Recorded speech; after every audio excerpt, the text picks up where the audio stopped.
नमस्ते, मी योगेश कुटे. लेट्सअप खबर बातमध्ये तुम्हा सर्वांचं पुन्हा एकदा स्वागत. नियती क्रूर असते, नियती कठोर असते असं नेहमीच बोललं जातं. उपमुख्यमंत्री अजित पवार यांच्या अपघाती निधनानंतर तर या नियतीची अनेकांना प्रचिती आली. पण या नीतीपेक्षा देखील राजकारण तितकंच कठोर असतं, तितकंच ते दाहक देखील असू शकतं.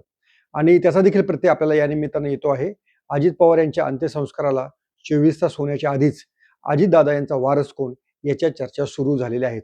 अर्थात राजकारणामध्ये हे नवीन नाही, कारण अनेकांच्या राजकीय जीवनाशी संबंधित असा हा वारसदाराचा निर्णय असतो. तो योग्य वेळी घ्यावा लागतो. अधांतरी जर राहिलं तर वेगवेगळ्या क्लुप्त्या करून, वेगवेगळ्या खेळ्या करून वेगळीच एक नवी शक्यता निर्माण होऊ शकते.